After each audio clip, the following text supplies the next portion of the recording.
Buenas tardes a todos nuevamente.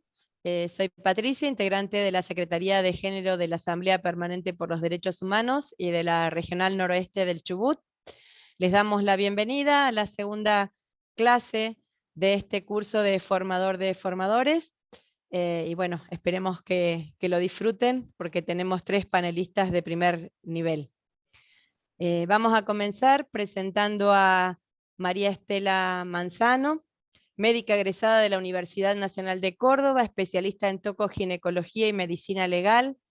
Fue médica rural en Cholila, jefa de residentes de tocoginecología. Trabajó en los hospitales de Esquel, Cholila y Trelew, donde continúa su actividad. Fue jefa de ginecología, instructora de residentes. Trabajó en tribunales como médica forense con víctimas de abuso sexual infantil. Referente provincial del Programa de Mejoramiento en la Calidad de Atención del Aborto y Posaborto, miembro de la campaña por el derecho al aborto desde 2010, fue docente en Diplomatura de Género en Jujuy y cátedras de aborto en Mendoza, Bahía Blanca, La UBA y en la Universidad San Juan Bosco. Invitada por el gobierno de Bolivia en 2017 como experta en aborto para la modificación del Código Penal y también por el Senado de nuestro país en 2018 y nuevamente en 2020 para el tratamiento de la Ley de Interrupción Legal del Embarazo. Le damos la bienvenida a Estela, muchas gracias por acompañarnos. ¿Qué pasó, che? Yo les agradezco muchísimo por invitarme y me pone muy feliz ver a compañeras y compañeros de todo el país para hablar de algo que nos importa mucho, que son los derechos sexuales, reproductivos y no reproductivos. Traje una presentación en la que no voy a... No sé si ahí la pueden ver. Sí, Estela, perfecto, sí, sí, está Bien. empezando la función de compartir, sí. Bien. Había las 2 primeras láminas, tenían que ver sobre la ley de parto respetado, que no voy a tocar, porque va a hablar Graciela de esto, pero que también fue una ley fruto de la lucha feminista para que quedara plasmada en ley buenas prácticas que veníamos en realidad haciendo en muchos hospitales desde la década del 80, insistiendo en que la mujer tenía que ser protagonista de su parto, entrar acompañada, etcétera, pero en esa, bueno, las niñas tener derecho a la identidad, que por ejemplo, todavía hemos visto que a veces se viola queriendo borrar a la madre del certificado de nacimiento. No voy a entrar en esto. Quiero contarles sí una ley de Chubut, ya que hay compañeras de todo el país, que es la ley 1526 de Chubut, que se llamó de protección integral, igualdad de oportunidades y equidad de género, del 12 de diciembre de 2018. Es una ley muy larga, porque toca todos los temas para prevenir la violencia contra la mujer en todos los ámbitos en que se desempeña, pero en la parte que compete a salud nos dejaron meter un poquito de baza a las feministas e incluimos 2 artículos que, bueno, como verán, habla de que desde salud se garantice los derechos de toda la comunidad LGBTQ y más, que haya atención de la salud en relación con procesos de modificación corporal, servicios que atiendan a víctimas de violencia de género, también en salud, que muchas veces nos llegan las mujeres obviamente traumatizadas, promover prácticas que garanticen el parto respetado y el acceso a ILE, trabajar en conjunto con otros ministerios, garantizar el acceso a anticoncepción transitoria y quirúrgica, que en muchos hospitales todavía seguía costando, y en lo que insistimos mucho fue en el ítem número 8, que yo creo que falta en la ley de partos respetados, que es garantizar anestesia peridural en los partos si la persona lo requiere. Voy a aclarar que soy una defensora del parto normal, adhiero absolutamente a no medicalizar. Yo misma tuve 2 partos sin ningún tipo de medicación, aunque confieso que en mi primer parto en un momento el dolor me había desesperado mucho. Como vieja ginecobstetra, sin embargo, les cuento que creo que el respeto de la autonomía tiene que ser no solo para la mujer que quiere un parto sin ninguna droga, sino para la mujer que no tolera más el dolor y que precisa que se lo calmemos. Muchas de las cesáreas que se realizan son porque la mujer no tolera más el dolor. Entonces esa mujer no es libre para decidir. Ahí no hay autonomía que valga cuando no estamos tolerando el dolor. Siempre nos planteaban que no se podían usar morfínicos para no deprimir el centro respiratorio del recién nacido, pero llega un punto en que una vieja obstetra como yo, después de escuchar mujeres gritar muchos años, se revela contra esto. Hay provincias en el centro o en el norte, donde yo hice mi residencia, que se hacían peridurales de conducción para la mujer, y acá en Chubut, sin embargo, el acceso no se da todavía en ningún hospital prácticamente, en muy pocas clínicas. Por eso se puso en esta ley que se debía garantizar la anestesia peridural en los partos si la persona lo requería. Y el artículo 9, el ítem 9 del artículo 19, garantizar analgesia adecuada en la inducción de abortos no punibles, porque en esa época todavía no estaba la ley de aborto voluntario, y anestesia, tanto en AMEU como en legrados. Y ahí aclara que esto tenía que ver con las leyes de parto respetado y protocolo para la atención de personas con derecho a ILE.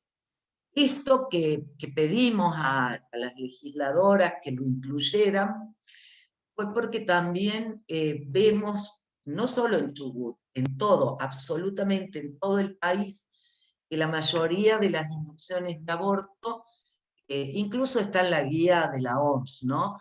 Y en el protocolo de nación, que demos ibuprofeno o diclofenac. Y realmente las contracciones son tan dolorosas que los antiinflamatorios, estos comunes, no calman el dolor de las contracciones, sobre todo en segundo trimestre, pero en primero tampoco. Entre Leu, Madrid y gran parte de nuestra provincia hemos incorporado el tramadol junto con el misoprostol en los abortos de primer trimestre.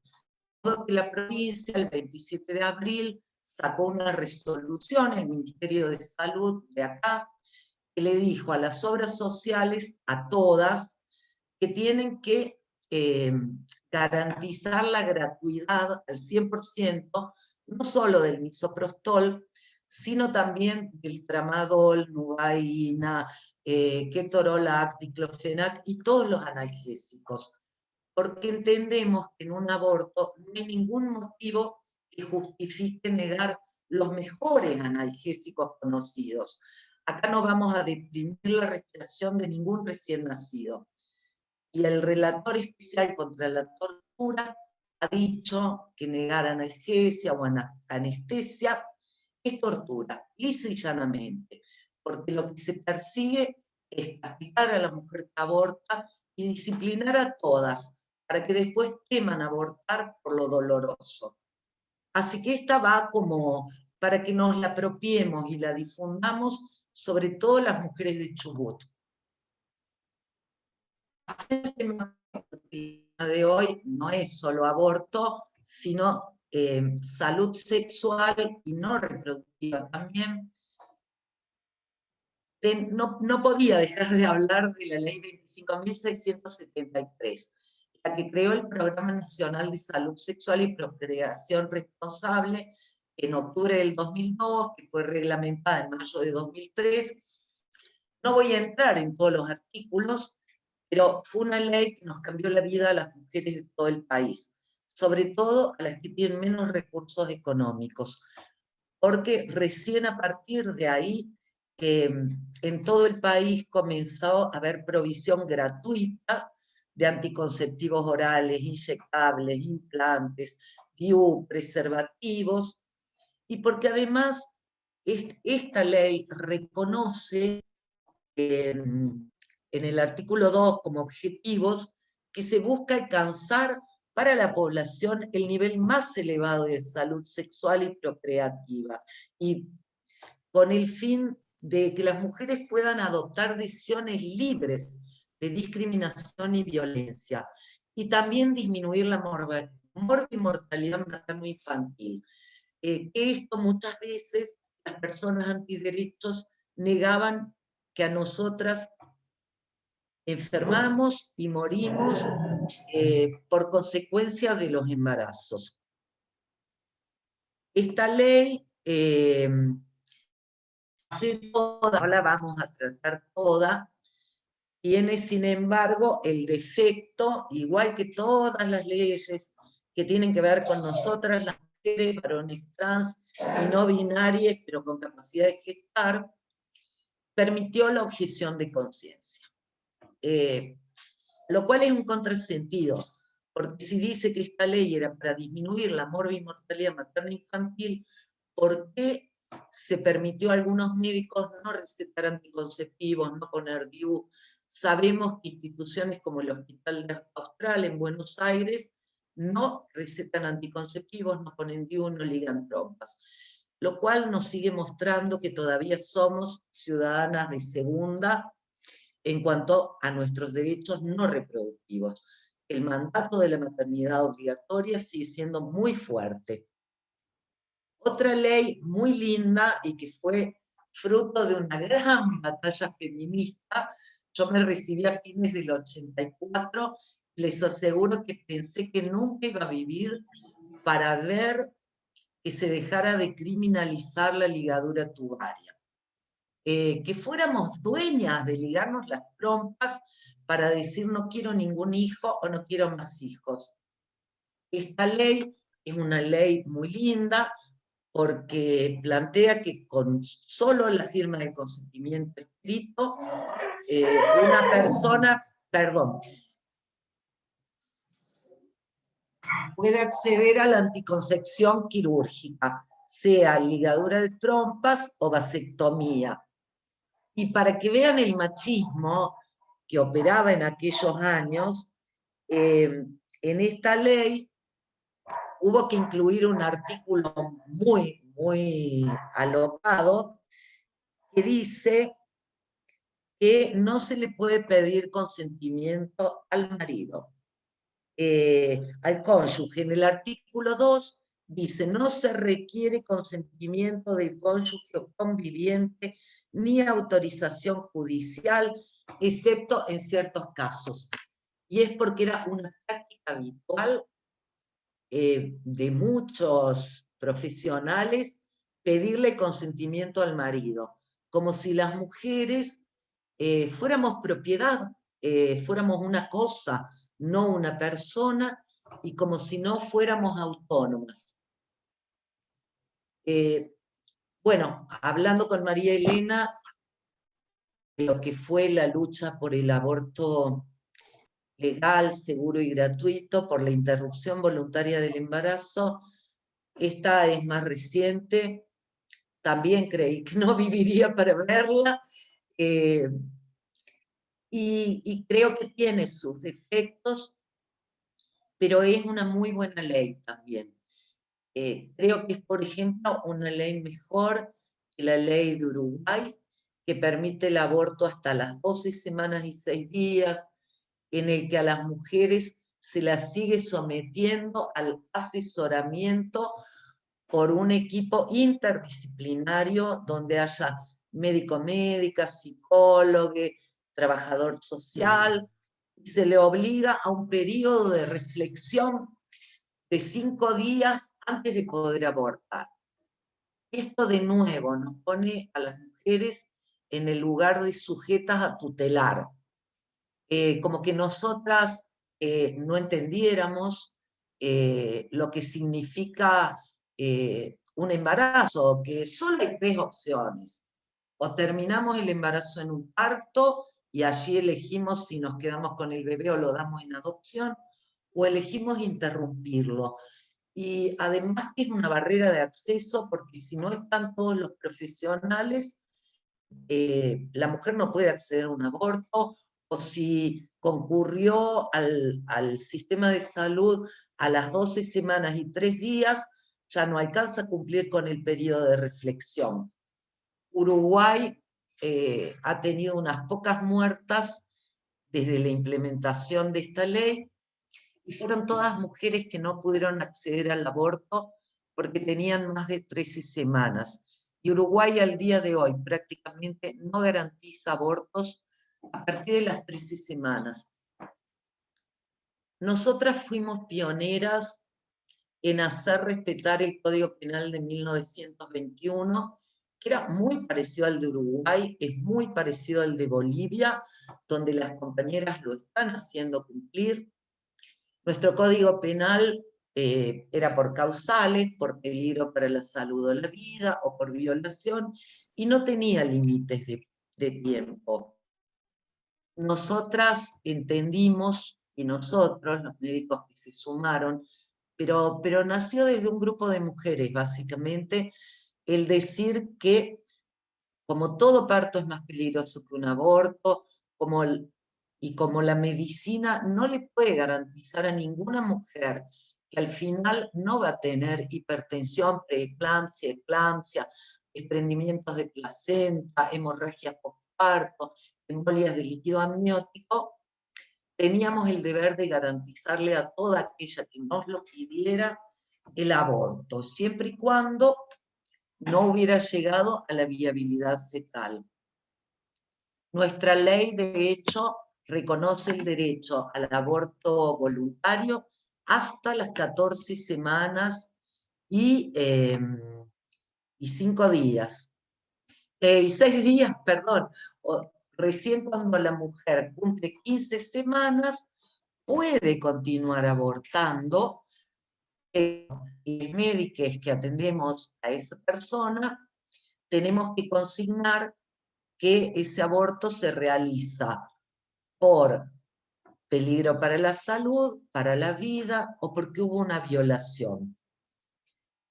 Si vemos la ley 27.610, que es como muy nuevita, fue promulgada el 14 de enero de este año, cuenta que esta ley lo que pretende es regular el acceso a la interrupción voluntaria del embarazo, a la atención posaborto, en cumplimiento de compromisos asumidos por el Estado en materias de salud pública, derechos humanos de las mujeres y de otras personas e identidades con capacidad de gestar. Aclara también que se hace con el fin de contribuir a la reducción de la morbimortalidad prevenible. Habla de que, bueno, tenemos el derecho a acceder a esta práctica, y de nuevo hago un paréntesis para contar lo que ha sido la realidad de Chubut a partir del año 2010, cuando se sancionó la ley de aborto no punible. Chubut era una provincia que tenía una mortalidad materna, mal llamada mortalidad materna, mortalidad por causas vinculadas al embarazo, que siempre jamás lográbamos bajarla. A partir del año 2010, en que nosotros comenzamos a garantizar creo que se cortó, ahí. Cuando en 2010 comenzamos a garantizar el acceso al aborto sin poner barreras a todas las mujeres y niñas que estuvieran con embarazos menores a 24 semanas, desde hace ya como 5 años que venimos con una mortalidad materna aproximadamente de 10 mujeres cada 100.000 partos. O si quieren decimos una mujer de partos. Les cuento las últimas estadísticas vitales en el país la mortalidad materna fue de 3,2 mujeres cada 10.000 nacidos vivos. Por debajo de esta media país tenemos a la región centro, a Cuyo, pero mucho más abajo a la Patagonia. La región centro y la Cava están como en 2,6, 2,8 creo, hoy no traje las cifras, y nosotros la bajamos básicamente garantizando abortos. Si miramos las estadísticas vitales, es decir, viendo de qué muere la gente en Argentina, vemos que la mortalidad materna, que se había mantenido estable hasta el año 2005, en que en la campaña siempre hablamos de las 300 muertas por año, las muertes maternas por año y 100 por aborto clandestino, la mortalidad por aborto del 2005 ahora bajó un 62%, compañeras. Miren qué simple era que murieran muchas menos mujeres por aborto clandestino. Pero además, no solo ha bajado eso, también ha bajado, como vemos en Chubut, la mortalidad materna total, porque en Chubut, por ejemplo, en el año 2007, por ejemplo, que me acuerdo de una presentación que armamos, la causa más común, más alta de mortalidad materna, era la hemorragia postparto. Y miren que vivimos en un país con un 99,5, 99,9 de partos institucionalizados. Acá en Chubut también, a partir de ahí se tomaron medidas como, bueno, que solo se atendieran partos en hospitales con banco de sangre, y se tomaron medidas que no son muy simpáticas, pero que por ahí eran necesarias para la mujer. Y también nos ha bajado la mortalidad materna el hecho de que no se obligue más a mujeres a continuar el embarazo. Muchas de estas mujeres que traen enfermedades previas, hipertensas, diabéticas, con problemas renales, con lupus, con HIV-Sida, con cardiopatías.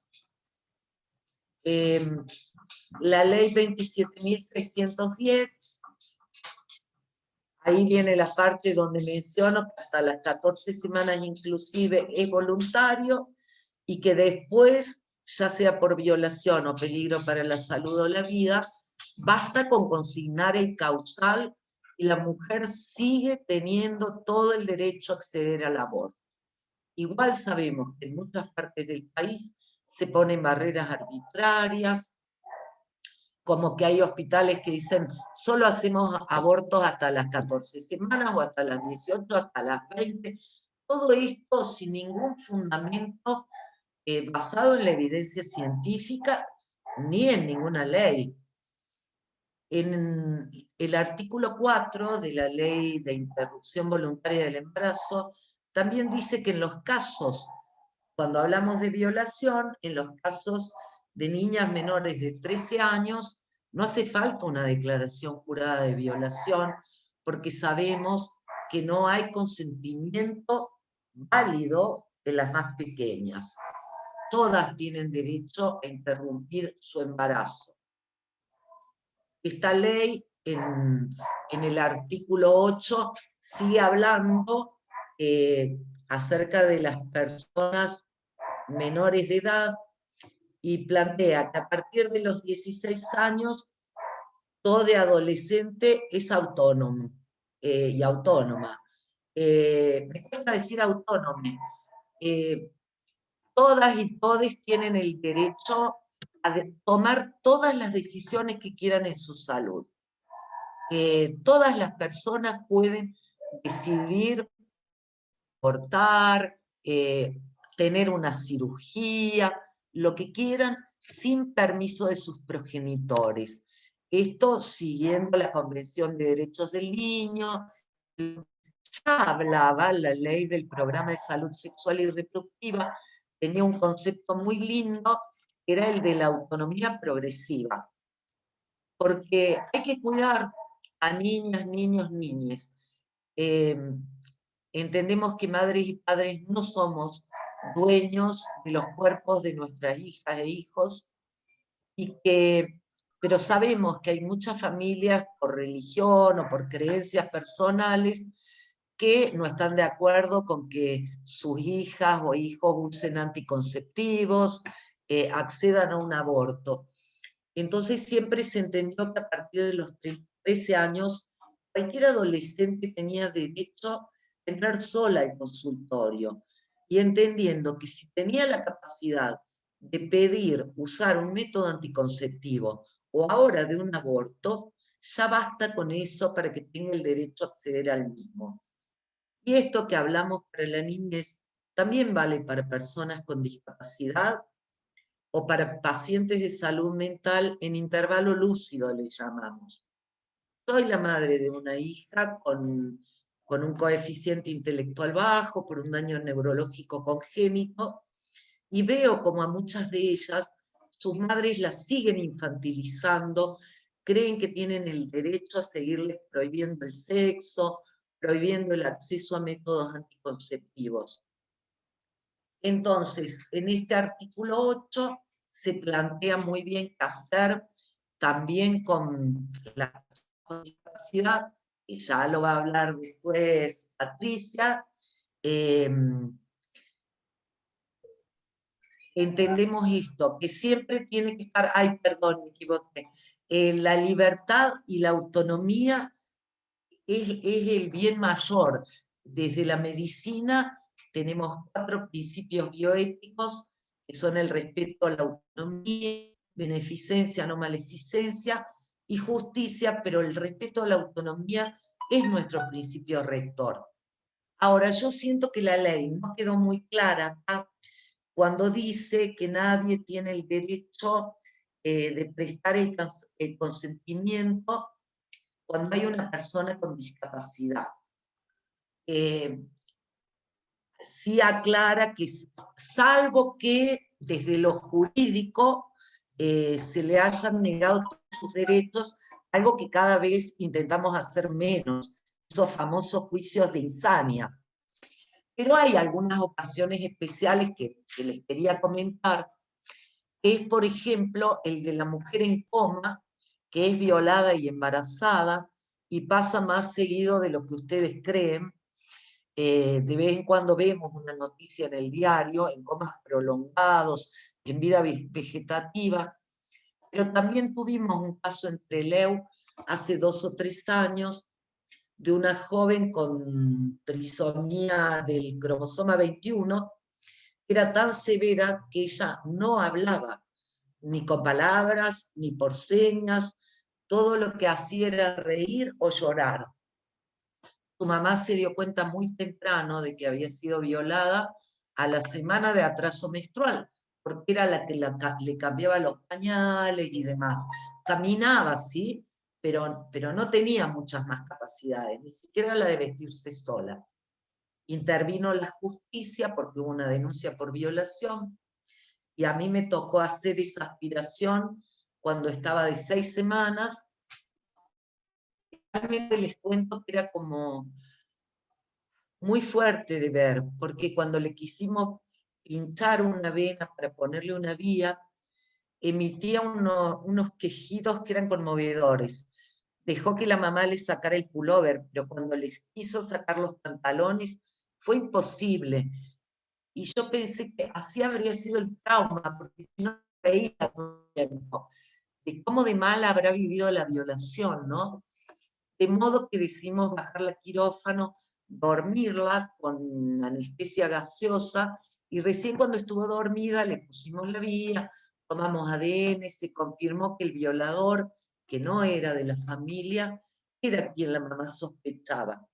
Bueno, estos son casos excepcionales, donde obviamente tiene que intervenir un familiar para firmar, pero si nos encontráramos con un familiar que, por ejemplo, cree que la mujer es un recipiente y la quisiera hacer continuar el embarazo, como médicas, estamos obligadas a actuar, a poner esto en conocimiento de la justicia, porque sabiendo que es mucho más peligroso un parto que un aborto, la persona, sea la que sea, aunque esté en vida vegetativa, también tiene el derecho a no ser tratada como una incubadora.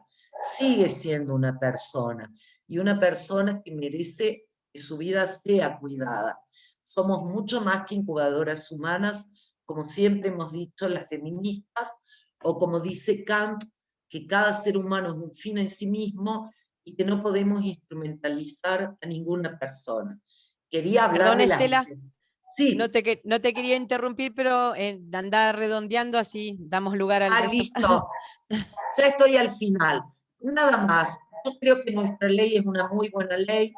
Perdimos un poquito en los artículos de objeción de conciencia, como obviamente sabíamos que nos iba a pasar con los sectores más conservadores de la sociedad. La objeción de conciencia es amplísima en esta ley, permite a toda médica, médico, médica objetar, realizar un aborto, salvo que la persona esté en un riesgo altísimo para su salud o su vida. Tuvo que volver a aclarar esta ley, algo que ya lo sabíamos desde siempre. No se puede objetar la atención post-aborto, pero sin embargo vimos cotidianamente a distintos profesionales negarse a realizar ecografías post-aborto, negarse y con esto demorar la atención post-aborto. La objeción es más clara en cuanto a las clínicas privadas, que les aclara que si no tienen profesionales van a tener que pagar la derivación. Y bueno, esto es todo. Yo, nada, agradecerles y contarles que agradezco ser parte de esta inmensa red feminista, donde nos encontramos todo el tiempo en las calles, desde hace tantos años, desde los 80 luchamos por la anticoncepción, que recién logramos en el 2003. Y yo siento que este milenio nos trajo una catarata de nuevas leyes, que ahora lo que nos resta es seguir trabajando, seguir unidas para hacerlas cumplir y para que cada vez más profesionales las respeten. Muchas gracias. Gracias a vos, Estela, y bueno, después te vamos a ir haciendo llegar las preguntas. Muy interesante, muy profunda la charla. Vamos ahora a presentar a Graciela Mariana Stulchik. Es profesora de educación física, psicomotrista, especialista en desarrollo infantil temprano, documentalista, periodista activista por los derechos reproductivos. Coordina la mesa de trabajo de protección del parto y nacimiento en la Defensoría del Pueblo, en Cava. Directora del programa Los Primeros 1000 Días del municipio de Escobar, provincia de Buenos Aires, y es miembro de nuestra Secretaría de Géneros de APDH. Bienvenida, Graciela. Bueno, muchas gracias, Patricia, y bueno, todo un desafío hablar desde la Secretaría, que venimos realmente trabajando fuerte y duro en un seminario que ya hoy somos 300 personas, ¿no? Juntas de todo el país, pensándonos y repensándonos y preguntándonos cómo poder avanzar con estos derechos, como decía recién Estela, sexuales, reproductivos y no reproductivos, ¿no? Me parece que ese término que hoy avanza, el no reproductivo, ha avanzado, digamos, en esta ley increíble que hace muy pocos días se reglamentó, que es la ley 27.610, ¿no? Tan anhelada, como decíamos al principio, y caminada por plazas que seguramente compartimos a lo largo y ancho de todo este país, y que por suerte la conquistamos, y bueno, y vamos por ella, para que sea no solo un manifiesto ya, sino una realidad. Pero como vos dijiste, Estela, y la verdad que nos has explicado y abierto un panorama de entender lo importante que era esa ley por la cantidad de mujeres que no murieron, y no es menor esto, que no murieron, y que ya ese cuerpo objeto pasó a ser autónomo y pudo decidir para qué lado quería ejercer su sexualidad y su cuerpo y su aparato reproductor, ni más ni menos que todo eso. Eso es la lucha de los que estamos hoy acá y de los que seguramente en otro momento nos escucharán también, porque esto va por Facebook y realmente me parece un orgullo hoy estar compartiendo esta mesa tan interesante. Pegado a esa ley ese día, salió una que no es menor, que es la que, bueno, yo estoy trabajando, que es la que el número que le sigue, la 27.611. ¿Y de qué va esa ley? Es la ley, miren cómo se llama Ley Nacional de Atención y Cuidado Integral de la Salud durante el embarazo y la primera infancia. Esta ley, que realmente no es casual, digamos, ¿no? Es en un gobierno en donde se decidió que realmente la interrupción voluntaria del embarazo sea una realidad y llegó con medicación a cada una de las provincias para que esto sucediera, porque digo, esto no es magia, sino que en realidad es una política, y esto es una decisión política de un gobierno que decidió darle viabilidad por derecho a que las mujeres tengan esta medicación. También se plantea, bueno, pero aquella que, primero, tener una consejería, ¿no? Siempre digo que las consejerías en salud sexual y reproductiva, que después lo voy a retomar, ¿quiénes van a poder hacer esa consejería y quiénes deberían, para mí también, podrían hacerla? Es para poder decidir entre estos dos caminos, o sigo o no sigo, pero yo tengo que tener todo el abanico y necesito consejos para entender qué significa seguir y no seguir. Pero si sigo y digo, bueno, esto es mi decisión y es lo que yo quiero hacer, viene esta ley a plantear qué es este cuidado hacia, y un término que la otra semana pasada hablaba de Diana Mafías, que se introduce y me parece súper interesante. ¿Qué pasa si una mujer embarazada, y ahí viene el cuento, persona gestante, que esto ni se hablaba, lo que significaba? Yo creo que ella se preguntaba si la palabra persona gestante no le daba o le sacaba significado a la mujer embarazada, ¿no? Y me parece que yo respondo a eso, es abrir el abanico, es abrir la posibilidad de introducir en nuestro lenguaje una diversidad hacia la sexualidad, justamente, no hacia la autodefinición de dónde se para ese cuerpo y desde dónde se identifica o como mujer o como persona gestante, que, digamos, podríamos decir que se podría llamar de otras maneras porque se puede autopercibir como varón, no como persona gestante. Pero bueno, me parece que de alguna manera le dio un lugar a esta posibilidad de pensar que no es solo mujeres, sino que también está esta opción. Y ahora plantea cómo cuidar a estas personas, cómo se hace para proteger este estadio. ¿Por qué? Porque verdaderamente, si bien la ley, como le explicaba, esta normativa, porque esta normativa nueva retoma la normativa del parto respetado y le dice, bueno, vamos a hacerla valer. Esto es, ¿y cómo la hago valer? Bueno, la primera manera de que yo tengo que hacerla valer es esta que estamos haciendo hoy, que es saber que tengo que hacerla valer, ¿sí? ¿Y qué significa esto? Cuando se hace la consejería, poder realmente informar qué significa la interrupción, ¿sí? Y que los test de embarazo lleguen en tiempo y forma para que yo pueda decidir. Y ahí los test de embarazo es la primera cosa que va a hacer y que ya está haciendo el Estado a través del Ministerio, porque esta ley 27.611 la va a seguir, o sea, el eje va a ser el Ministerio de Salud, pero lo interesante es que la va a atravesar todos los ministerios, no hay ninguno que quede afuera. Entonces, si bien rige desde el Ministerio de Salud, es la que va a tener que velar para que todas tengamos test de embarazo. ¿Y qué significa esto?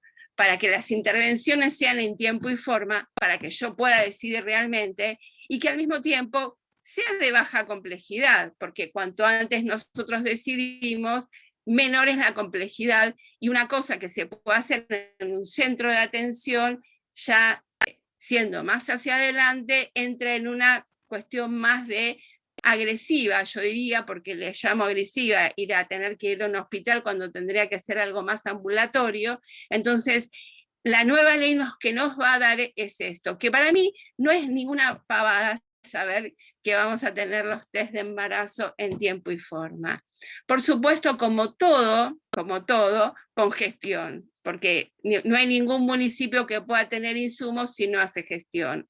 Las cosas llevan, digo que yo ahora que estoy en función me la paso haciendo notitas, estamos todos atrás de la gestión, sabemos que no nos gustan, pero si no decimos cuántas embarazadas tenemos o cuántas mujeres tenemos en un municipio, no vamos a poder recibir la medicación. Pero bueno, este es un tip, una cosa que les comento porque estoy atravesando este momento y bueno, es una cosa que les quería contar. Ahora bien, en la Defensoría del Pueblo dijimos, bueno, bárbaro, pero ¿qué pasa, sobre todo acá en ciudad? Voy a tomar un caso de la ciudad. ¿Qué pasa en la ciudad de Buenos Aires cuando una mujer entra a un sistema y quiere tener tiempo de parir? ¿Qué es eso del tiempo de parir? ¿Hay tiempo de parir? ¿Hay tiempo de parir en pandemia? Digo, porque vamos a proteger, tenemos una ley muy linda, nueva. ¿Qué es cuidar integralmente a una embarazada cuando va a parir y queremos respetar esto? Bueno, yo quisiera compartirle un cachito, solamente unos minutos de un informe que hicimos, porque por ahí algunas ya lo vieron, por ahí otras no, pero es un disparador a que les quiero contar que estuvimos pensando como para poder empezar a avanzar realmente, que las leyes dejen de ser manifiestos, porque Argentina tiene unas leyes realmente que vos las lees y son impecables, pero del manifiesto a que la práctica realmente sea acá, bueno, voy compartiendo mientras que les voy contando, es todo un tema. Y acá el grupo en el cual estamos trabajando con Marielena Nadeo a la cabeza, se hizo un video, a ver, perdonen, voy.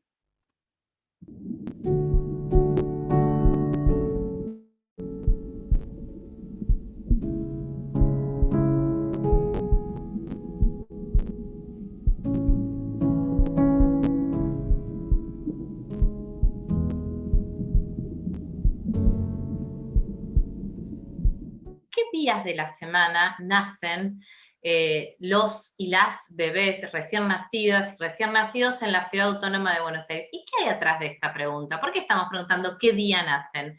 Hay dos cosas, me parece a mí, necesariamente para señalar. Primero, por el número de nacimientos, ¿no? La ciudad tiene cerca de 80.000 nacimientos por año. Tanto en los privados como en los públicos nacen más bebés porcentualmente tomando día por día de lunes a viernes. Pero en los establecimientos privados no solo esta diferencia es mayor, o sea, hay una distribución que es más desigual, sino que tiene dos componentes que son más graves. Uno de los componentes más graves es que nacen antes. No es lo mismo para un bebé nacer a las 37, a las 38 semanas, que a las 39, que a las 40, que a las 41. Y la realidad es de que las mujeres que piden cesárea no llegan a un 1%.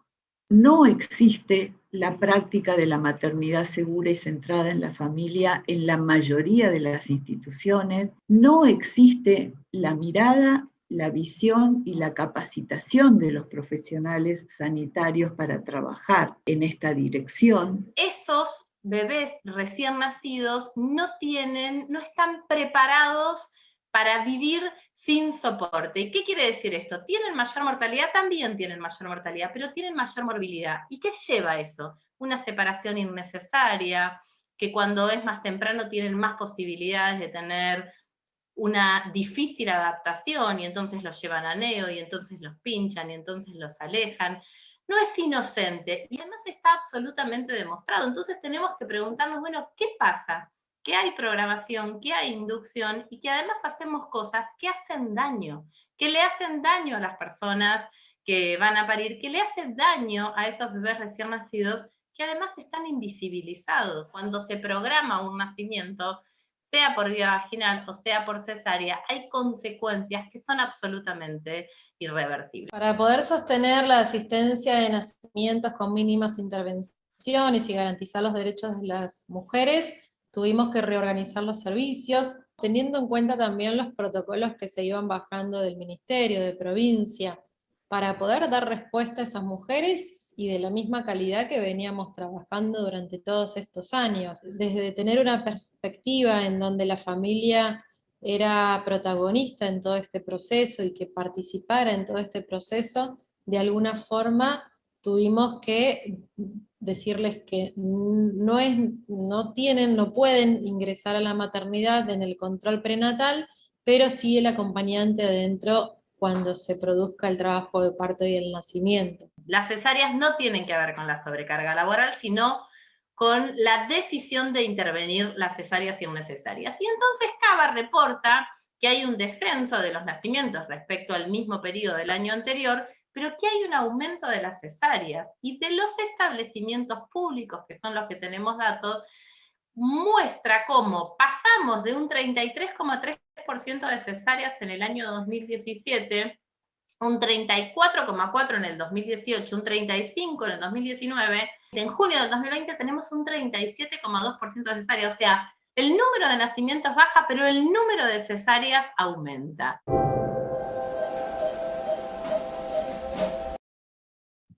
Bueno, voy a dejar el link, es más largo, pero básicamente lo que quería tomar acá es dos cuestiones. Por un lado, las intervenciones innecesarias, como decía Patricia Rosenberg, que es parte de la mesa, y por otro lado, la posibilidad que pese a la pandemia, una maternidad de baja complejidad pudo sostener todo lo que tenía que ver con el acompañamiento durante el parto. El acompañamiento durante el trabajo de parto y el acompañamiento durante el establecimiento y todo ese proceso. A nosotros en la Defensoría nos han llamado varias mujeres quejándose de que han estado solas, muy solas en todo lo que es el proceso de trabajo de parto. Pero ¿qué es lo que nosotros vimos? Esto ya lo hablamos la otra vez, pero me parece que vale la pena rescatarlo. Que cada vez más las complejidades y la medicalización del parto hizo y puso en evidencia la pandemia, es que estaba planteado el proceso reproductor de la mujer como una enfermedad. Entonces, ¿qué pasaba? Cuando uno va a una maternidad, en realidad va a un hospital de enfermos, hay enfermedad. Entonces, nuestros cuerpos sanos, que van a reproducirse, a parir, se encuentran en callejones, y ahora en la pandemia esto quedó, pero más claro imposible, en donde se encuentran donde está todo medicalizado, absolutamente intervenido, y resultó que podías no hacerte tantos estudios, no es tan necesario. Yo me acuerdo que el año pasado le decía a un representante, Fernando Altave, de la OMS, ¿cuántas ecografías son necesarias? Y me dice, una. Y yo digo, ¿qué? Me dice, bueno, 3, 2, pero no son necesarias tantas. De ese tipo de intervenciones innecesarias en nuestros cuerpos hay un montón de cuestiones. Y en esto, me parece, y con esto yo quiero terminar para dar espacio a preguntas después, ¿qué significan las maternidades de baja complejidad como las que estaba hablando recién, la maternidad de Carlotto, que es una de las que conocemos, que es una institución pública que, digamos, está bajo el paradigma de las maternidades centradas en la mujer, ¿no? Que plantea tanto la OMS con la UNICEF. Y yo acá les voy a traer un planteo, que las maternidades de baja complejidad son tomadas y son trabajadas por las obstétricas recibidas en universidades. Y acá hay un nuevo paradigma, que es para discutirlo, que ¿por qué hay tanta médico en un parto si en realidad las parteras pueden hacer estos partos? Y acá nos falta la ley esta que tanto se discute, que es la ley de obstétricas. ¿Por qué no se puede avanzar con esa ley? Porque hay dos cuestiones en debate. Primero, que nuestro cuerpo tenga una mirada distinta, que no sea la de un médico, la que nos asiste. Segundo, la posibilidad de que hagan consejería y que vos vayas, por ejemplo, en provincia de Buenos Aires, como hay una ley de obstétricas, en las salas, por lo menos a donde nosotros trabajamos, la consejería la hacen las obstétricas, o sea, las parteras, no la hacen los médicos. Después, si la cosa se complica, van al consultorio de alto riesgo, y por suerte hay médicos para atender a quienes lo necesitan, pero si no lo necesitan, en la provincia de Buenos Aires son atendidos por parteras, y no pasan por la mano de un médico.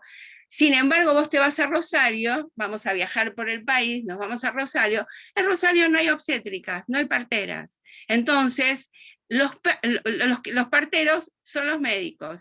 Si te vas a Córdoba pasa lo mismo, y en Río Negro las obstétricas no pueden hacer consejería de anticonceptivos. Digo, estoy mezclando un poco si me siguen, ¿no? Un poco estoy mezclando las leyes, ¿no?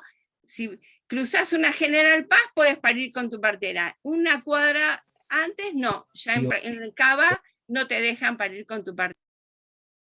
Carla Santaella. Patri, ¿te podés, ¿te podés volver a...? Sí. Perdón. Desmuteate. Entendí que parece que hay alguien que quiere insistir, prender el micrófono, pero bueno, acá volvemos. Entonces, Volví de nuevo. sí, Gracias. sí. Lo traigo como cuestión, ¿no? Normativas, en donde en nuestro país, depende de donde tengas tu parto, puedas tener asistencia con maternidades de baja complejidad o no, siendo asistida. ¿Y qué nos daría esto? Y con esto sí realmente termino, que las cesáreas innecesarias puedan bajar, que cuando hay parteras hay más uso del tiempo de parir, esto es así, está comprobado en el mundo. Y lo último que quiero dejar dicho, que lamentablemente lo dijo una obstétrica de Chile, que es la vicepresidenta de la Confederación Internacional de Matronas, es que lamentablemente con la pandemia, que todos nos ilusionábamos que íbamos a ser mejores seres humanos, íbamos a comprender que el cuidado tenía que ver con la amorosidad y con un montón de cuestiones, en cuanto a los derechos reproductivos de esto que estamos hablando, y como que retrocedimos como 20 años. ¿Por qué? Porque las mujeres ahora están siendo cada vez más violentadas, porque las mujeres estamos siendo cada vez más intervenidas por temor, porque las mujeres estamos siendo cada vez más, digamos, solas en ese proceso, cuando sabemos lo que significa estar sola en ese momento, en todo ese momento. Resulta que hay que aparecer espiando, nuestro acompañante tiene que estar espiando, estando yendo y viniendo, o sea, se retrocedió un montón, en definitiva, en pandemia. Entonces, creo que si bien la ley de interrupción voluntaria de embarazo nos unió y hizo una marea verde que realmente nos fortaleció muchísimo, creo que los derechos reproductivos ameritan una marea verde para volver a tener y mejorar esos lugares que tienen que ser amorosos, que no tienen que ser galpones, porque hay lugares que realmente son galpones de mujeres que terminaron de parir y hay como 20 personas en una sala. Digo, la intimidad, todo lo que dice la ley, la intimidad, el respeto, el cuidado y la protección en las instituciones, que mismo están en la Ciudad Autónoma de Buenos Aires, que hace poco vi una, realmente es imposible cumplir estas normativas. Y nuestros cuerpos ameritan inversiones. No puede ser que solo en neonatología se ponga la plata. A ver, lo voy a decir claramente. ¿Cómo puede ser que sí, de repente apareció la plata para 80.000, por suerte, terapias intensivas? Todo lo que sea medicar, todo lo que sea laboratorio, hay plata. Pero resulta, para que nosotros tengamos un lugar simple, sin tanta tecnología y amoroso, no, ahí para eso no hay plata. Entonces, yo las invito y los invito a, yo sé que María Elena siempre me carga, vos porque te gusta el tema, pero me parece que todos venimos de ahí. y todas y todes. Así que invito a quien se sume a poder llamar la atención que nos merecemos esos lugares, y que los bebés también merecen venir en ese momento con esa amorosidad, porque venir de esa manera hasta el mundo es otro mundo también. Así que muchas gracias y bueno, estaremos después en las preguntas. Muchísimas gracias, Gra. Un placer volver a escucharte, como siempre. Bueno, y vamos a dar ahora la bienvenida a Carolina Buceta. Ella pertenece a REDI, que es la Red para los Derechos de las Personas con Discapacidad, es psicóloga, trabaja en el Ministerio de las Mujeres, Género y Diversidad, y es tallerista externa del programa ESI de Nación. Bienvenida, Carolina. Hola, ¿cómo están? Buenas tardes. Bueno, antes que nada, el agradecimiento de que nos convoquen como REDI para estar en este espacio y compartir el panel, este espacio con Estela y con Graciela, que ha sido muy, muy interesante la exposición y que también me sirve de mucho para poder pensar en trabajar todo lo que tiene que ver con la transversalidad en materia de derechos sexuales y reproductivos de personas con discapacidad. Bien, hacemos un poquito de historia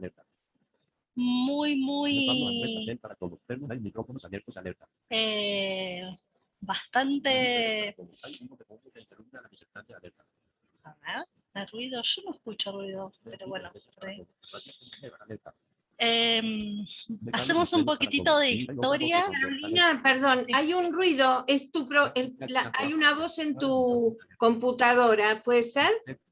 Ay, a ver, es que no sé cómo apagar el lector de pantalla. Claro, porque hacen... A ver, esperen un minutito. No, es el lector de pantalla. Aguárdenme un minuto. Sí. Sí, cómo no. Porque así te escuchamos mejor, Carolina, muchas gracias. Yo puedo agregar algo pensando en Carolina. Pienso que Carolina y todas las también, el tema de discapacidad, a mí cuando me dijeron que íbamos a trabajar este tema, forma parte de la ley digamos, del 27611, que tiene que ver con proteger el tema de discapacidad, y que esa morosidad y ese tiempo de parir, piensen cuando alguien tiene alguna Tengo que averiguar cómo desactivo el lector de pantalla. Bueno, agrego esto, no más. No, perdón. No hay problema, Carolina, sino, o sea, aclaramos que la voz... No, lo que sucede es que cuando ustedes escriben en el... Ahí está.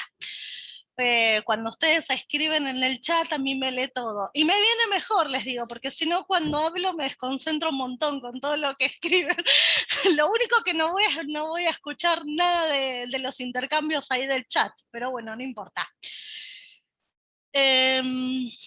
Vamos a hacer un poquito de historia, decía.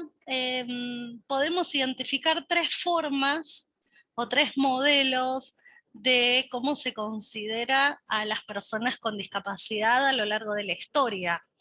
En un principio, en todo lo que tiene que ver con la prehistoria, lo que aparecía era un modelo de exclusión total de la sociedad. ¿Sí? ¿Por qué? Porque ustedes imagínense que en todo lo que tiene que ver con los griegos y todas las civilizaciones de la prehistoria, las mujeres tenían el rol de procrear y los hombres el rol de defender los territorios. Por lo cual, cuando nacía una persona con discapacidad, para ese modelo y para ese momento de nuestra historia de la civilización, de la humanidad, ni las mujeres podían procrear con discapacidad, ni los hombres podrían defender su territorio, por lo cual no les resultaba productivo las personas con discapacidad. Cuando se daba un nacimiento, lo que se hacía era dejárselo como una ofrenda a los dioses en los diferentes montes, etc. Y además la causa de la discapacidad era considerada desde un aspecto religioso. Podía ser que era un castigo de los dioses o podría ser que era una divinidad y que esa persona traía algo mágico y maravilloso para esa tribu. Ahí se producían fenómenos que venían desde la eugenésica hasta la marginación y la caridad. Con la llegada de la iglesia, a las personas con discapacidad se las acobijó desde la iglesia y se les dio vivienda y alimentación, pero no se las consideraba parte de nada. Luego de las diferentes guerras mundiales, donde muchas personas venían con secuelas de estas guerras, claro, los estados empezaron a pensar ¿qué hacemos con tanta gente que es improductiva a la sociedad? Y allí se empezó a pensar en un modelo que conocemos o lo conocemos como el modelo médico rehabilitador, donde en general lo que sucedía era que se fomentaban espacios que eran más segregatorios y que eran específicos o especiales para las personas con discapacidad. Allí empezaron a nacer lo que son los centros de rehabilitación, las escuelas especiales, los talleres protegidos de producción, etc. Y aquellas personas que lograban normalizarse, es decir, que lograban compensar esa discapacidad en estos procesos de rehabilitación, podrían encastrar en los sistemas ya dados, es decir, en integrarse en algunos espacios comunitarios. Por eso aparecen ahí las primeras experiencias de integración en lo que es la educación, el trabajo, etc. Es un modelo donde la causa de la discapacidad es una causa individual, científica, cuyo objetivo es el de curación de la persona con discapacidad o normalización, y siempre había una sustitución de su voluntad, ¿sí? Es decir, que la persona con discapacidad no podía resolver ni decidir nada de su vida y lo hacían los profesionales que la atendían o sus familiares. En los años 70 empezó toda una revolución de les jóvenes con discapacidad que quisieron empezar a ser protagonistas de sus vidas, y así comenzó un fenómeno que lo llamamos vida independiente o movimiento de vida independiente, que fue muy fuerte en Brasil, en México, en España, en Alemania, etcétera, donde las personas con discapacidad se unían en diferentes grupos de pares para acompañarse y para darse algunas ideas de cómo transitar esta vida llena de sustitución de su voluntad, de no poder decidir, de encontrarse con un montón de barreras que ahora vamos a hablar, etcétera.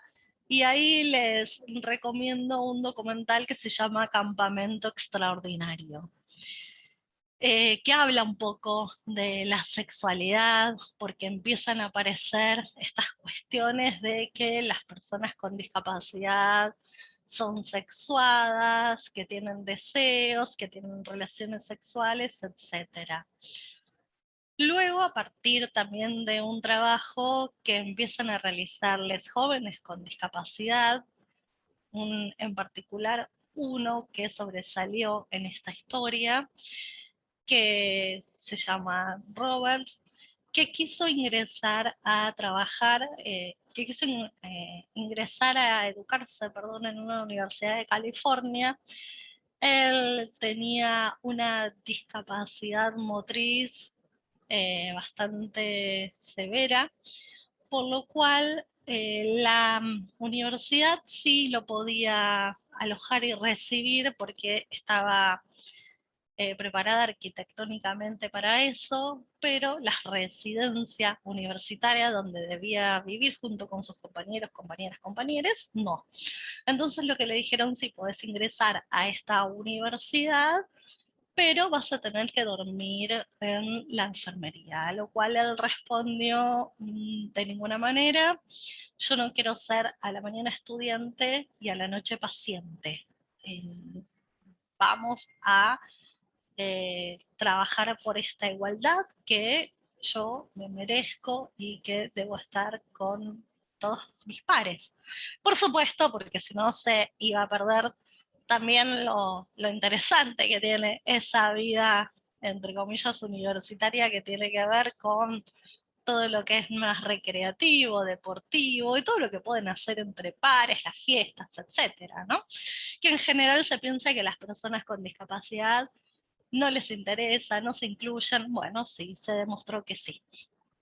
Bueno, a partir de esto también empezaron varias personas jóvenes también a no solo a acoplarse a su pedido de ingresar a la universidad, sino que incluso jóvenes sin discapacidad empezaron a apoyar ese reclamo. Estudiantes, no estudiantes, etcétera, y se armó como un fenómeno, como una bola de nieve, donde empezó a surgir lo que es el modelo social de la discapacidad, donde se dice y se considera que la discapacidad es una construcción social y que es la resultante entre el déficit de la persona que junto a las barreras que están en el medio, cuando interactúan ambas, lo que da como resultado es una desigualdad en lo que hace al acceso del ejercicio de sus derechos. Es decir, que no hay una participación plena en los diferentes ámbitos de su vida. Acá hubo como un hito en la historia, porque se empezaban a organizar en organizaciones de personas con discapacidad. Hasta el momento solo encontrábamos organizaciones para personas con discapacidad dirigidas o por familiares o por profesionales o un grupo de personas que brindaba diferentes servicios para las personas con discapacidad. Por supuesto, hasta este momento la sexualidad nunca estuvo visibilizada en ninguno de estos espacios, era absolutamente tabú y no se trabajaba nunca, ¿sí? A partir de las diferentes décadas se fueron sucediendo diferentes intervenciones de las organizaciones de personas con discapacidad para empezar a hablar de estas temáticas, y de hecho el preludio fue la redacción de la primera convención del siglo XXI, que es la Convención Internacional sobre los Derechos de las Personas con Discapacidad, porque este modelo social también venía a proponer una mirada de derechos humanos, ¿sí? Por lo cual esta redacción de la convención nos nucleó a todas las organizaciones de personas con discapacidad de todo el mundo, junto con los estados, para poder redactarla. Y fue la primera convención que también tuvo el aporte de la redacción de sus destinatarios, destinatarias. Esta convención tiene un lema que de alguna manera va a reflejar lo que es este modelo social de la convención, que es nada de nosotros sin nosotros. Ratificada por nuestro país en el 2008, promulgada por la ONU en el 2006 y que tiene rango constitucional en nuestro país bajo la ley 27.044. ¿Qué es lo que propone esta convención? Primero trabaja algunos conceptos que son muy importantes, que tienen que ver, por ejemplo, con la autonomía. Se habla mucho durante toda la convención del derecho a decidir sobre las personas, las propias personas con discapacidad, sobre sus vidas, decisiones que puede tomar absolutamente sola la persona o con apoyos. ¿Qué significan estos apoyos? Son todos aquellos recursos que puede utilizar la persona para comunicar, para comprender o para dar a conocer su decisión. ¿sí? Y en materia de derechos sexuales y reproductivos es muy importante este concepto, porque muchas veces ustedes habrán escuchado esto de que, bueno, no, pero la persona no puede decidir, bueno, no, la persona no va a entender, bueno, no. Estas barreras son partes de estas barreras que están en la definición de discapacidad que propone la Convención y que es la que les enunciaba hace unos instantes, que tiene que ver con el déficit de la persona más las barreras del medio. ¿Cuáles son esas barreras que existen en el medio? Las podemos clasificar en 3. Y las voy a relacionar con los derechos sexuales y reproductivos para que ustedes puedan tener de alguna manera, una mirada bien desde esta perspectiva que es hoy la que nos convoca.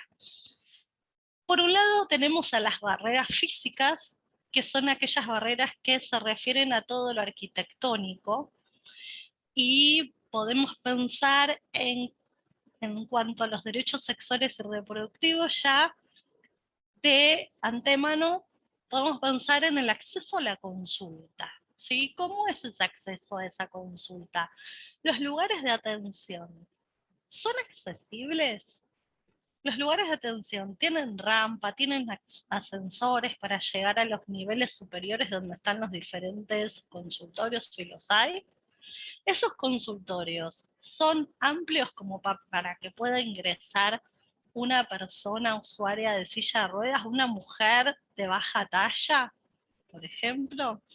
En las camillas son accesibles a esas personas con discapacidad, a las mujeres usuarias en silla de ruedas, mujeres de baja talla, sin ir más lejos, hasta mujeres con sobrepeso, ¿no? Se quejan de que las camillas no resultan accesibles.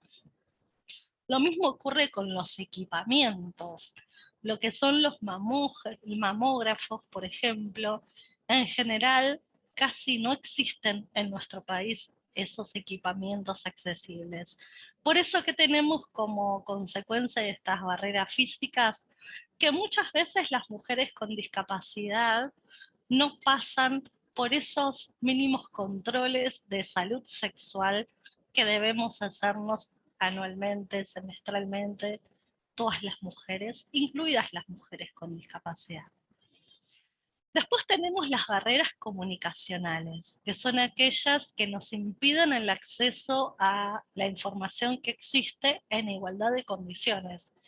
Y acá tenemos un montón de ejemplos. Por ejemplo, si vamos a pensar en una campaña gráfica, en una campaña de afiches, en una campaña callejera en materia de derechos sexuales y reproductivos, yo, si no tiene algún tipo de trascendencia mediática, que soy una persona ciega, ni me entero, porque en general las campañas no son pensadas desde una diversidad de formatos.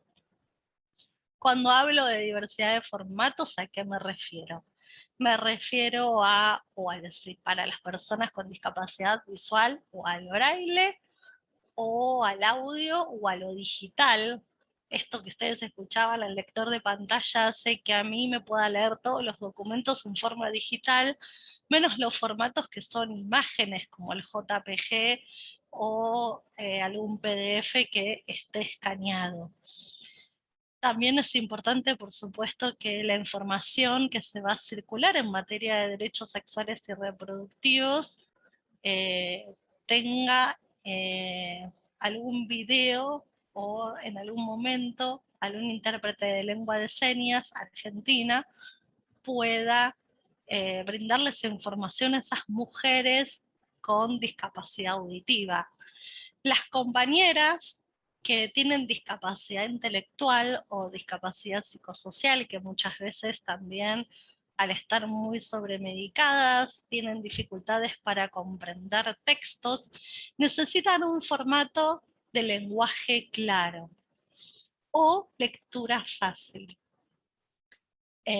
Simplemente con poder realizar textos donde está esa información que puedan ser oraciones breves, que puedan ser una acción por oración, que puedan complementar ese texto de esa información que se les va a dar con algún dibujo, con algún pictograma, ayuda muchísimo a ese acceso de la información. ¿Y saben dónde se ve muchísima esta barrera comunicacional? En el acceso a métodos anticonceptivos. Muy de a poco, como por ejemplo se realizó una publicación de unas tarjetas en acceso a métodos anticonceptivos del plan ENIA, se va pensando estas temáticas, esas tarjetitas tienen un formato que están en braille, que están también en letras con figura y fondo, que son fácilmente de leer para personas con baja visión, y también los textos son claros para que puedan ser comprendidos por personas con discapacidad intelectual. Pero en general no existen buenos materiales que tengan la posibilidad de que tenga diversos formatos y que cualquier persona, incluidas las personas con discapacidad, podamos acceder. Y la tercer tipo de barreras es esto de las barreras actitudinales. ¿A qué llamamos las barreras actitudinales? Son aquellas barreras que aparecen en la interacción entre personas con y sin discapacidad, y están formadas por los prejuicios y los estereotipos que existen sobre las personas con discapacidad, y en especial en materia de derechos sexuales reproductivos y no reproductivos en mujeres con discapacidad. ¿Por qué? Porque todo el tiempo se nos infantiliza, por lo cual en general todo lo que tiene que ver con información que sea sobre sexualidad o sobre genitalidad en específico, no nos es proporcionada en igualdad de condiciones, porque se presupone que no ejercemos la genitalidad activamente, o que si la ejercemos no sabemos o no comprendemos bien el hecho, y más aún, si existe una genitalidad que seguramente esta pareja con quien nosotros tenemos relaciones es una persona con discapacidad. Si no es una persona con discapacidad, y bueno, el superhéroe de que mirá qué bueno que es, cómo te ayuda, cómo te elige, no vas a encontrar a nadie como él. Por supuesto que la presunción de heterosexualidad está más que presente en las mujeres con discapacidad. Por eso la diversidad aparece poco y nada como posibilidad de diversidad de familia, como posibilidad de diversidad de elegir otra orientación sexual que no sea la heteronormativa. Y si hablamos en materia de identidad de género, y bueno, si una persona con discapacidad elige realizar un cambio en su identidad de género porque no se siente o una mujer o un varón cis, y seguramente debe tener que ver, dicen muchas personas, con que es una persona con discapacidad, con que no entiende, patologizando la situación de discapacidad y todas sus elecciones.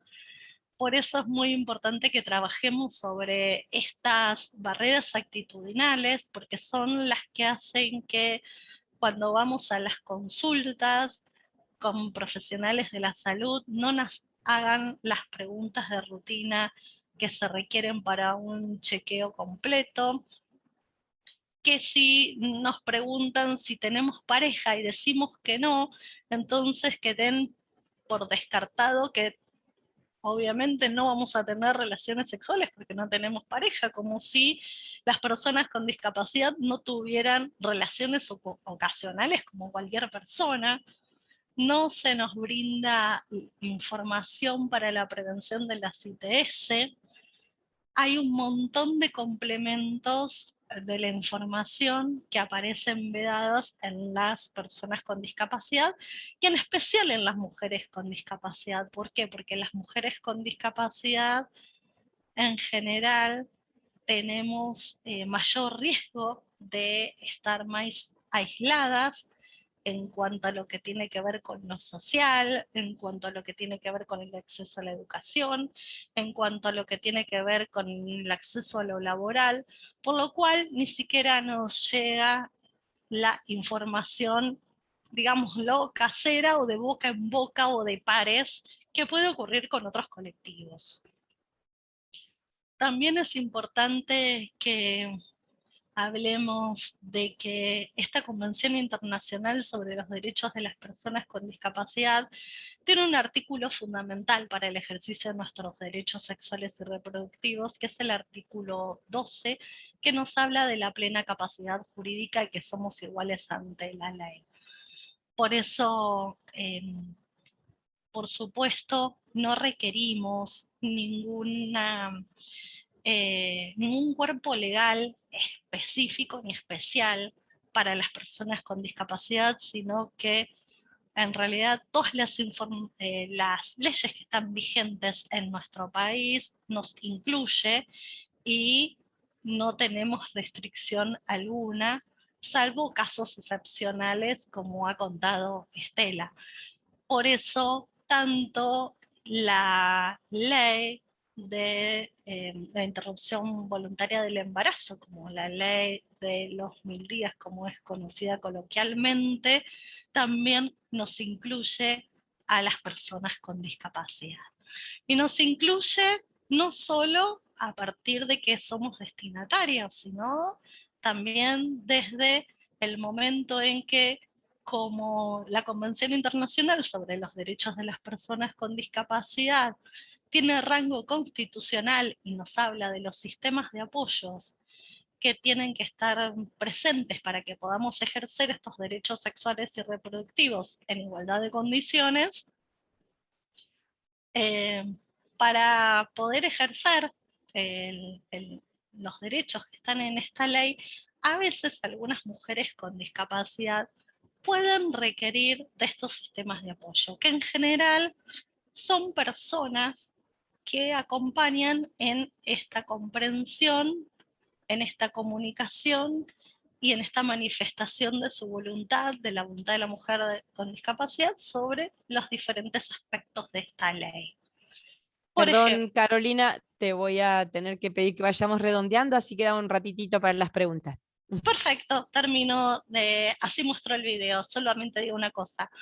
Por eso es muy importante hablar de que el consentimiento informado, libre informado, siempre lo va a firmar la persona con discapacidad, pero que puede requerir de algún tipo de sistemas de apoyo que le pueda contar, leer, cuáles son los alcances de este consentimiento informado, pero nunca el apoyo, la persona de apoyo va a sustituir la voluntad de la mujer con discapacidad.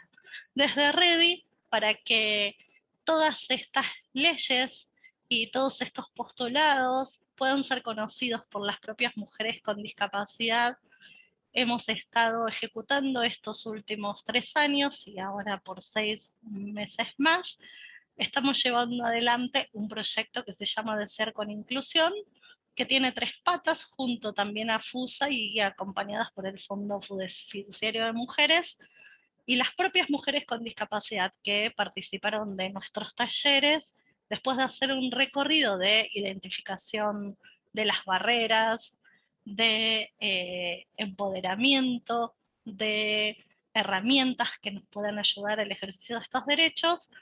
Hemos realizado con ellas una serie de videos y uno de ellos los quisiera compartir con ustedes.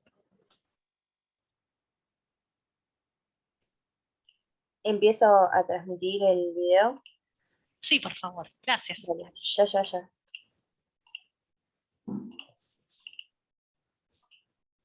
Sobre fondo lila y letras blancas se lee: Somos Desear es una campaña de mujeres con discapacidad de la Argentina, comprometidas con la lucha por sus derechos sexuales y reproductivos. Este es un mensaje de mujeres con discapacidad que viven en las provincias de Córdoba, San Juan y San Luis.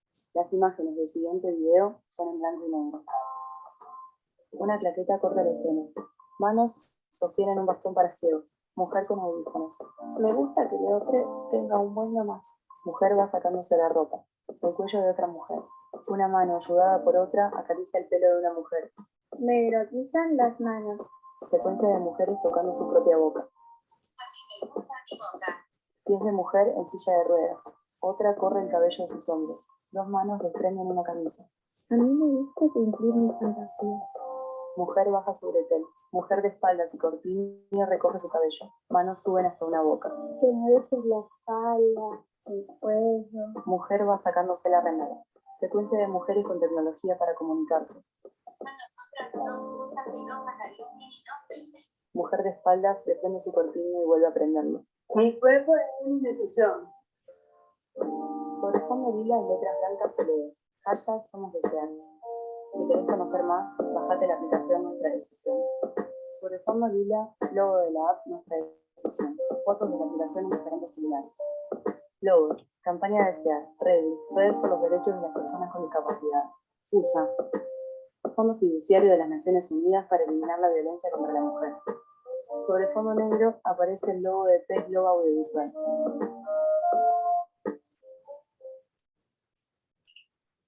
Bien, muchas gracias. Bueno, de alguna manera les quería mostrar el fruto de nuestro trabajo al potenciar un poco también la sensualidad y la sexualidad para visibilizar esta temática de mujeres con discapacidad y también cómo sería un ejemplo de un video con accesibilidad. Muchas gracias. Muchísimas gracias, Carolina. Excelente exposición. Y bueno, voy a pasar a hacerles las preguntas que fueron quedando en el chat, y si alguien más tiene alguna otra pregunta, las va escribiendo ahí. Silvia Katzin preguntaba a la doctora Estela si las leyes eran aplicables solo en Chubut, no las últimas, las que había nombrado al principio. La única ley que hablé que era aplicable en Chubut era la ley 1526 de Chubut, que trata de género, igualdad de oportunidades y equidad, que garantiza el tema de, por ejemplo, la analgesia, anestesia en abortos y de anestesia peridural en partos. Leía en el chat, perdón que intervenga, alguien que decía que los partos solo duelen por la oxitocina química. Puedo dar fe de que esto no es así. En nuestro hospital tenemos una tasa de 16% de cesáreas, porque en realidad no usamos oxitocina, no inducimos partos, salvo que haya algún problema en el parto. Yo tuve 2 partos normales, y sin embargo en el primero caminaba sola y decía, otra vez no tengo un hijo, o lo tengo por cesárea. Y cada una de nosotras acá también tenemos que respetar la diversidad. Hay distintos umbrales para el dolor, lo toleramos en distinta manera. Tampoco tenemos que caer en esto de culpabilizar a la mujer, que si le duele es porque tiene miedo, o porque está haciendo algo mal, porque no respira bien. En aborto nos hablaban de hacer AMEU solo con anestesia local y manejo conductual del dolor. ¿Saben qué? Me resulta ofensivo. Nunca nos han hablado de hacer manejo conductual del dolor en la fractura de un varón, o de un cólico renal, o de una neuralgia en algún varón, o de un infarto. Y en medicina siempre sabemos que el dolor del parto es uno de los más fuertes. Y lo sé como mujer porque lo viví en mi cuerpo. Entonces me parece muy bien acá el respeto a la autonomía. Que la que quiera un parto sin ninguna medicación lo tenga. Obvio, como médica, tratar de no patologizar un parto normal es nuestro deber. Pero también es nuestro deber calmar el dolor como lo calmaríamos en cualquier otra circunstancia. Porque el dolor enferma y mata. La cirugía no progresó por muchos años hasta que no se descubrió la anestesia, porque vemos mujeres que a veces hacen un shock poniéndole un DIU. Entonces, si una mujer a la que estoy haciendo una AMEU con anestesia local, de pronto grita o dice me duele, tenemos que tener a su disposición la anestesia endovenosa. ¿Puedo decir Bien. algo Sí. sobre esto? Sí, claro. No puedo, no. Me resulta difícil no decirlo. El tema de la analgesia me parece que es re interesante y complejo porque también se usa el agua como analgesia y sin embargo en muchos hospitales no tenés acceso al agua. Entonces por ahí lo que se debate a veces es que yo también tuve 2 partos, uno con y otro sin. Sin embargo, me parece que el tema era cómo trabajar desde lo corporal la posibilidad de ciertos registros y que muchas veces el abuso de la analgesia, como la de la oxitocina, y cuando son innecesarias y cuando te mienten y cuando no te dan todas las herramientas previas, me parece que por ahí hay que complejizarlo. Por supuesto, creo que todos tenemos derecho a elegir lo que queremos y lo que se puede también, ¿no? Porque a veces ese es el otro tema. Pero la accesibilidad tiene que estar, pero también tiene que haber acceso a la otra información, que es, porque acá en Cava en general te ponen una peridular como para que te calles y que lo hagamos rápido, digamos, ¿no? Entonces, habría que complejizar el tema de la analgesia y el abuso de la analgesia y del no registro del momento, ¿no? Creo que ese me parece que es el punto, no sé quién lo dijo, pero me parece que es interesante plantearlo. ¿Sabés qué pasa, Graciela? La Cava es un país aparte. Solo en La Cava y Rosario existe. Hice mi residencia en Salta. No usábamos analgesia, anestesia peridural de rutina, pero vos sabés que hay muchísimas mujeres en las que el dolor hace que el cuello del útero se cierre en cada contracción en vez de abrirlo. Calmás el dolor y vas a ir a un parto normal. Nosotros le llamábamos cuello activo. Ponías una anestesia peridural y esas mujeres podían tener un parto normal. Entonces, obvio que, claro, la oxitocina aparte no es un analgésico, genera contracciones terribles. Obvio que soy una defensora del parto natural, ¿sí?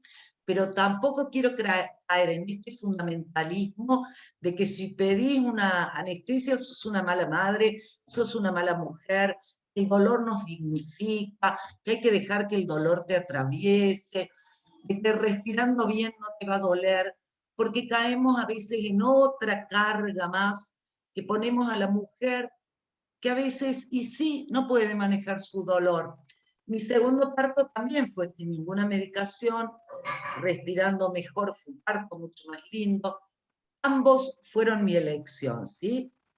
Pero esto no quita lo otro. Y mi elección está por ahí nomás. En el primero fue porque no había un anestesista no tuve la oferta de que calmaran mi dolor.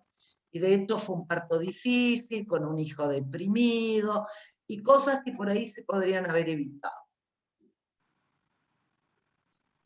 Bien, a ver, para Carolina. Desde Redi dice si se está proponiendo una actualización de la ESI que incluya el tema de la discapacidad.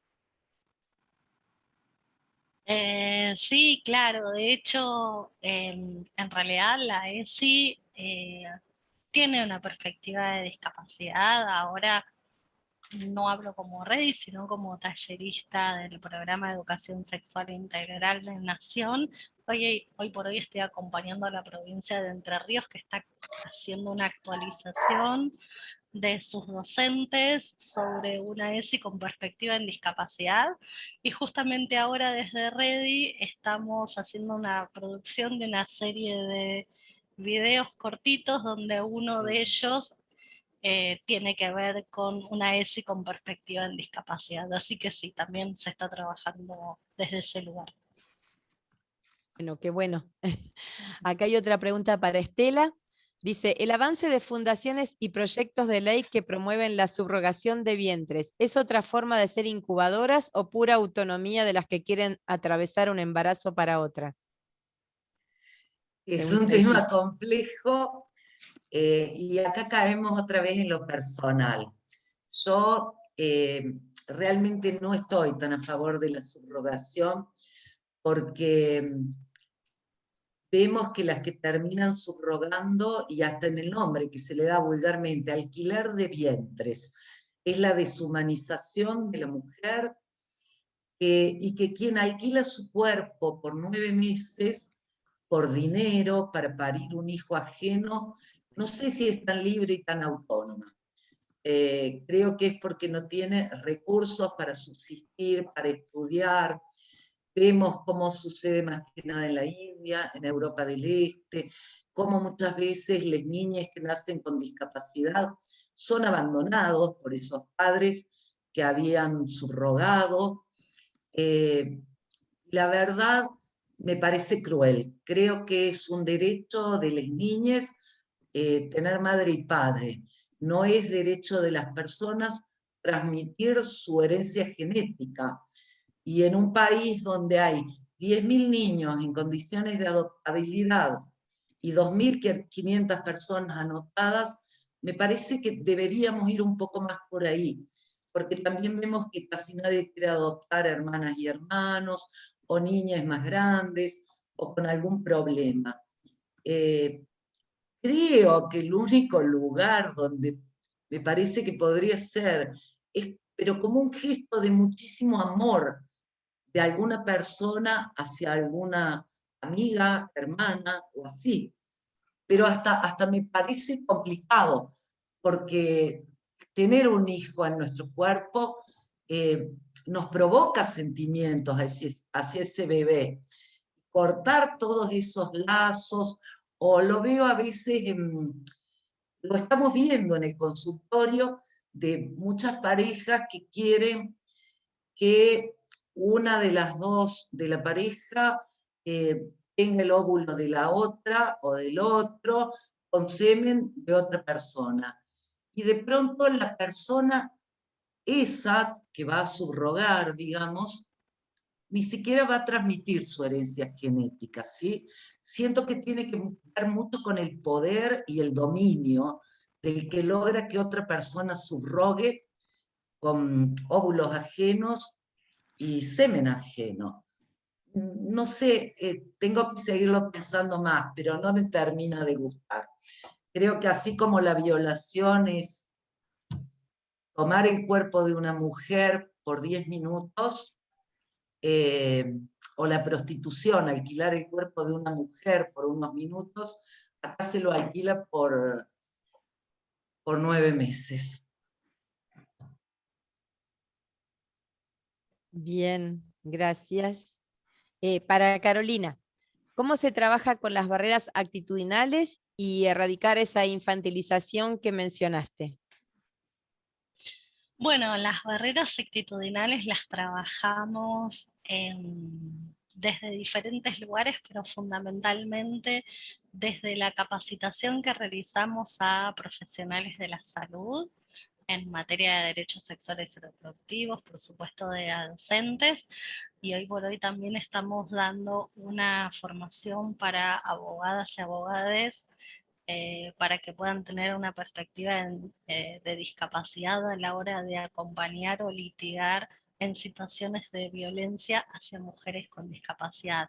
Fundamentalmente dando lugar a que circule la palabra, que nos puedan contar realmente qué es lo que les genera cuando hablan con una mujer con discapacidad, sin decirlo políticamente correcto, porque después las prácticas, en las prácticas aparecen otras cosas y se van como colando estas barreras actitudinales. Entonces, asumiendo en realidad que todos, todas y todes tenemos prejuicios y conocemos e incluso llevamos adelante prácticas donde se nos aparecen estereotipos en función a diferentes colectivos, así que bueno, trabajando sobre esa realidad, identificando cuáles son esas barreras actitudinales, tanto por las mismas personas sin discapacidad, como también con las propias mujeres con discapacidad que nos van contando situaciones en las cuales ahí podemos encontrarlas y trabajar sobre ellas. Gracias, Carolina. Para Estela, dice si sabes qué se está proponiendo en Córdoba con respecto a la IVE en este momento. Ay, no tengo idea porque vivo en Chubut hace muchos años y justo no me he enterado. Y otra más que dice si los profesionales se pueden negar a la atención post-aborto. No, la ley es muy clara, porque el tema de la objeción de conciencia fue permitido como diciendo que estos profesionales se niegan a matar. O lo hacen por defender la vida de esa futura niña, niño, niña. En el tema de un posaborto, ya no hay ningún bebé que cuidar. Ya el aborto se hizo. Entonces, negar atención posaborto es intentar que esa mujer muera por una infección o una hemorragia. Es abandono de persona. Eso jamás estuvo discutido. Y si puedo avanzar un poco más, ¿por qué me opongo a la objeción de conciencia? Porque en realidad los abortos salvan vidas de mujeres, niñas y otras identidades con capacidad de gestar. Y porque el feto no tiene todavía una vida plena, no sabemos si van a ser vivos o no. Pero yo sí sé que ningún feto va a valer más que la mujer que lo porta. Sabemos que toda vida es valiosa e irreemplazable.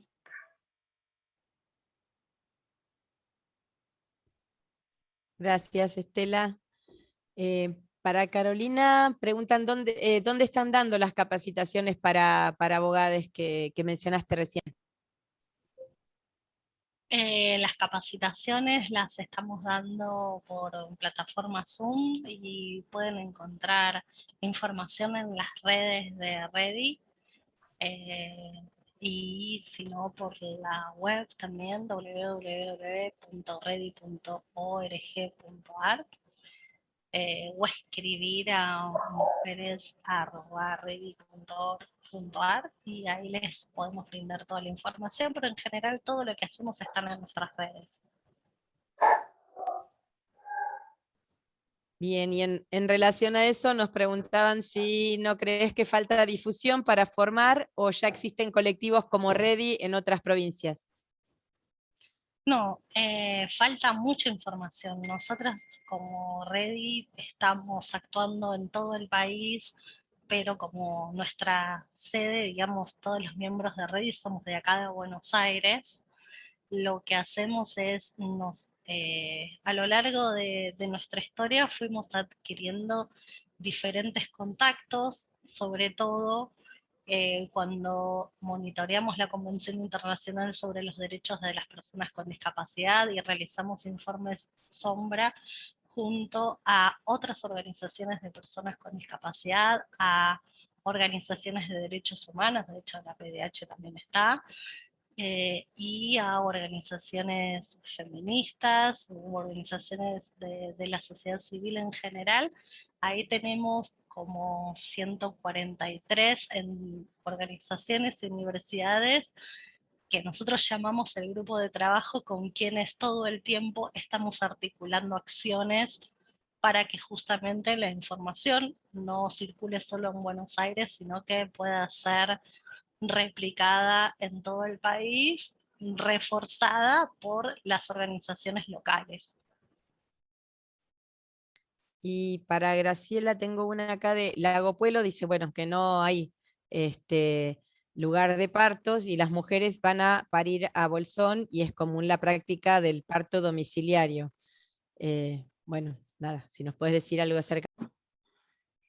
Bueno, el parto domiciliario, como decía antes Estela, en nuestro país es un 1%, o sea, es un tema que lamentablemente está muy poco estudiado y poco investigado.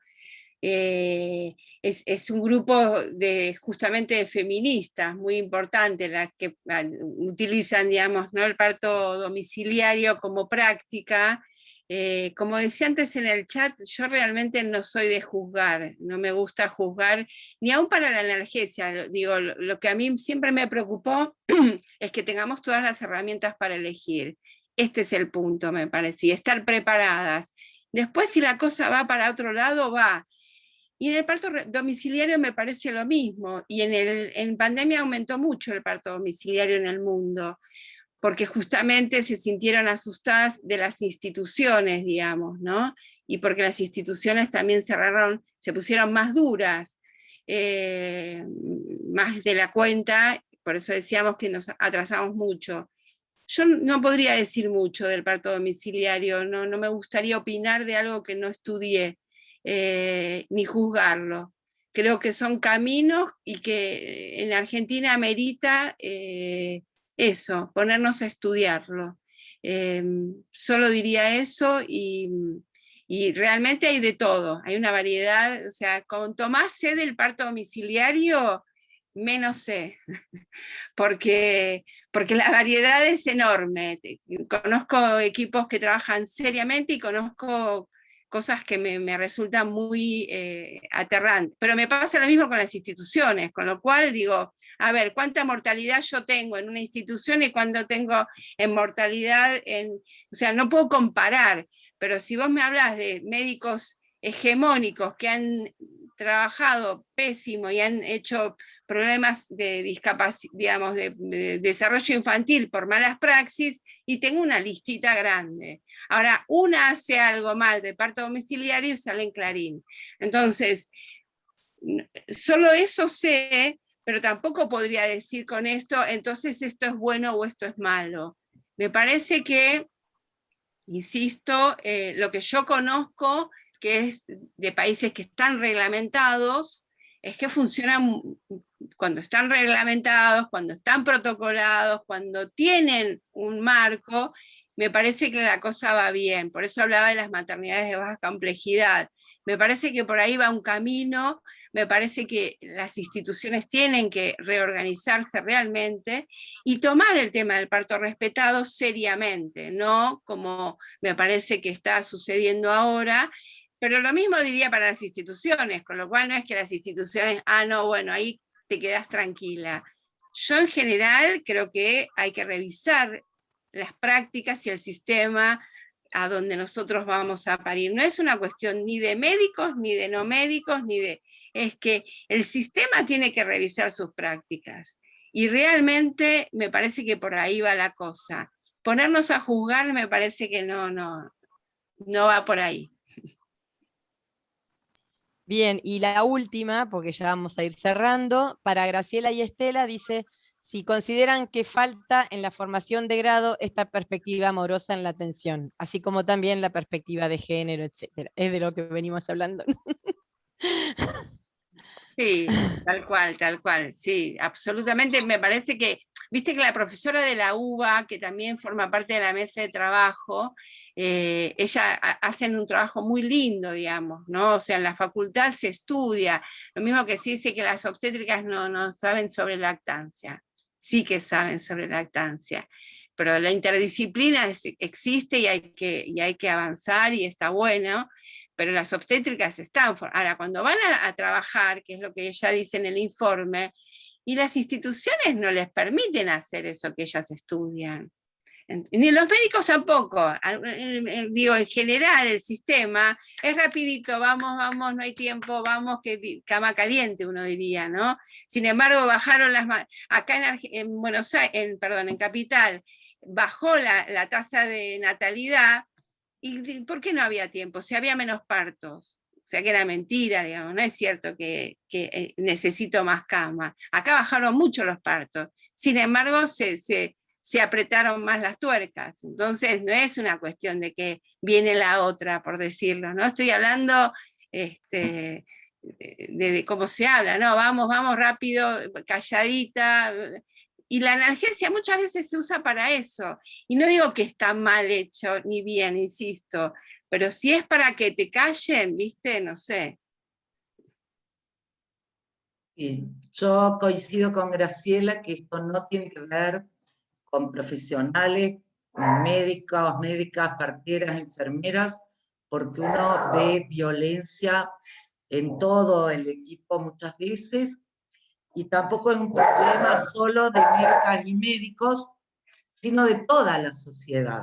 El cambio que estamos empezando a ver ahora en universidades, en residencias médicas de obstetricia, es un cambio que ha ido a la par de nuestro inmenso movimiento feminista, porque fuimos una voz excluida y recién ahora estamos logrando que nuestra voz se escuche, como fue impactante escuchar a Carolina. ¿Cuántas veces se les ha dado el micrófono a las personas con discapacidad para que hagan sus propios planteos, sus propias demandas, o a las personas trans, o a todas las personas afrodescendientes? Y recién ahora, en la medida en que cada colectiva tomó su voz, la cosa va a cambiar. Pero bueno, esto es una sociedad que tenemos que cambiar, una sociedad entera, de poder empezar a tratarnos más amorosamente, más desde el respeto, ser menos autoritarias y autoritarios, y creo que es otra de las cosas que el feminismo va logrando de a poco.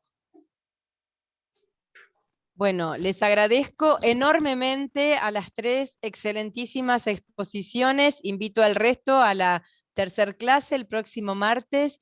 Y bueno, ahora sí, pueden abrir los micrófonos, nos podemos despedir. Chao, muchas gracias. Gracias. Chao, saludos, muchas gracias. Muchas gracias. Divino, divino. Muchas gracias. Gracias. Interesantes. Muchas gracias a las tres. Muy